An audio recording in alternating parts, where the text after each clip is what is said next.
दोस्तों, भारत और पाकिस्तान के बीच जो तनाव हाल ही में देखा गया, उसने पूरी दुनिया का ध्यान अपनी ओर खींच लिया। एक तरफ पाकिस्तान अपनी झूठी जीत का ढिंढोरा पीट रहा है, तो दूसरी तरफ भारत की जनता में सवाल उठ रहे हैं। लोग पूछ रहे हैं कि जब हमारी सेना का इतना बड़ा अपर हैंड था, तो अचानक युद्ध विराम का फैसला क्यों किया गया? इस वीडियो में हम आपको एक एक करके सब कुछ बताएंगे। भारत की सैन्य कार्रवाई से लेकर दुनिया भर के मीडिया ने क्या प्रतिक्रिया दी, सब कुछ विस्तार से मिलेगा, इसीलिए वीडियो को अंत तक जरूर देखिएगा। सबसे पहले बात करते हैं पाकिस्तान के उस दावे की जिसमें उन्होंने कहा कि उन्होंने युद्ध जीत लिया।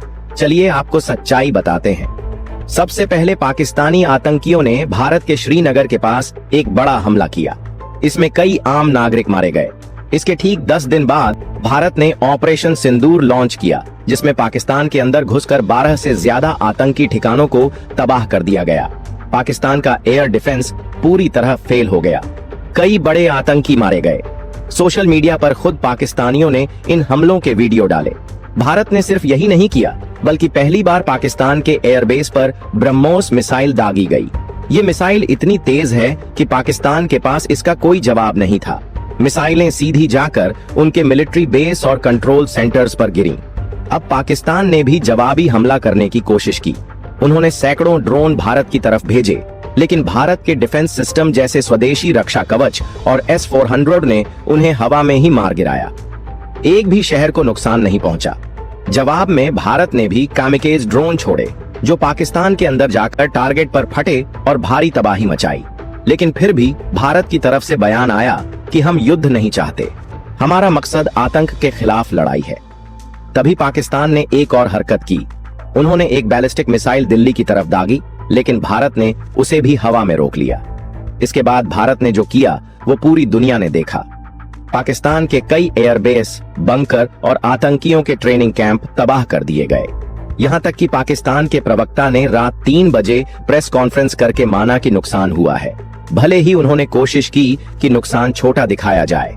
अब देखते हैं कि भारत और पाकिस्तान के इस युद्ध को लेकर दुनिया की क्या प्रतिक्रिया रही है। CNN ने अपनी रिपोर्ट में बताया कि भारत और पाकिस्तान के बीच लड़ाई बढ़ सकती थी, लेकिन अमेरिका की मध्यस्थता के बाद युद्ध विराम हुआ। उन्होंने माना कि भारत ने आतंक के खिलाफ बड़ी कार्रवाई की। द गार्डियन ने लिखा कि भारत अब आतंकवाद को बिल्कुल भी बर्दाश्त करने के मूड में नहीं है। भारत का रुख अब पहले से ज्यादा आक्रामक है। टाइम्स UK ने बताया कि भारत ने पूरी तैयारी के साथ पाकिस्तान पर हमला किया और उसके अंदर मौजूद आतंकवादी ठिकानों को तबाह कर दिया। रिपोर्ट में लिखा गया कि पाकिस्तान राजनीतिक और आर्थिक रूप से कमजोर है, जबकि भारत की स्थिति काफी मजबूत रही। वॉल स्ट्रीट जर्नल ने साफ लिखा कि इस पूरे टकराव में भारत ने कूटनीतिक और सैन्य दोनों स्तरों पर बढ़त हासिल की। भारत का रुख ज्यादा स्पष्ट और निर्णायक था।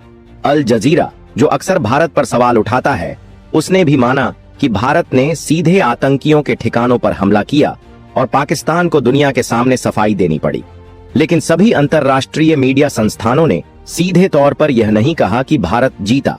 अब सवाल यह है कि जब भारत ने इतनी बड़ी सफलता पाई, तो अचानक युद्ध विराम क्यों? क्या ये फैसला सरकार का था या अमेरिका के दबाव में आया? अगर सीज फायर होना ही था, तो क्या हमें यह बात भारत के प्रधानमंत्री से नहीं सुननी चाहिए थी? इन सवालों का जवाब सरकार को देना होगा, क्योंकि पूरा देश एकजुट था, विपक्ष भी साथ खड़ा था। लेकिन साथ ही हमें यह भी समझना होगा कि अभी ऑपरेशन सिंदूर खत्म नहीं हुआ है। एयरफोर्स की तरफ से ट्वीट आया है कि ऑपरेशन अभी जारी है, यानी हो सकता है आगे और भी एक्शन देखने को मिले। अब बात करते हैं पाकिस्तान के सोशल मीडिया बैन की। वहां ट्विटर बंद कर दिया गया है ताकि लोग वीडियो न डाल सकें, लेकिन इंस्टाग्राम और अन्य प्लेटफॉर्म्स पर धीरे धीरे वहां की तबाही के वीडियो सामने आ रहे हैं। अब फैसला आपके हाथ में है। क्या पाकिस्तान जीता या भारत? हमारे हिसाब से भारत ने पाकिस्तान को एक बार फिर सिखाया कि आतंक को पालना अब सस्ता नहीं पड़ेगा। लेकिन यह भी सच है कि अगर हमें POK लेना है, तो पहले हमें अपने देश के हालात जैसे कश्मीर, बंगाल और अन्य राज्यों की स्थिति को मजबूत करना होगा, और जो हमारे देश के अंदर गंदगी है, पहले उसको साफ करने की जरूरत है। फिर हमें POK लेने की जरूरत है, क्योंकि हकीकत इस समय यही है कि हम कश्मीर, जो कि हमारा ही राज्य है, उसमें जाने से पहले कई बार सोचेंगे। बात कड़वी जरूर है, लेकिन सच है। दोस्तों, इस खबर के बारे में आपका क्या कहना है, हमें कमेंट में जरूर बताएं। जय हिंद, जय भारत।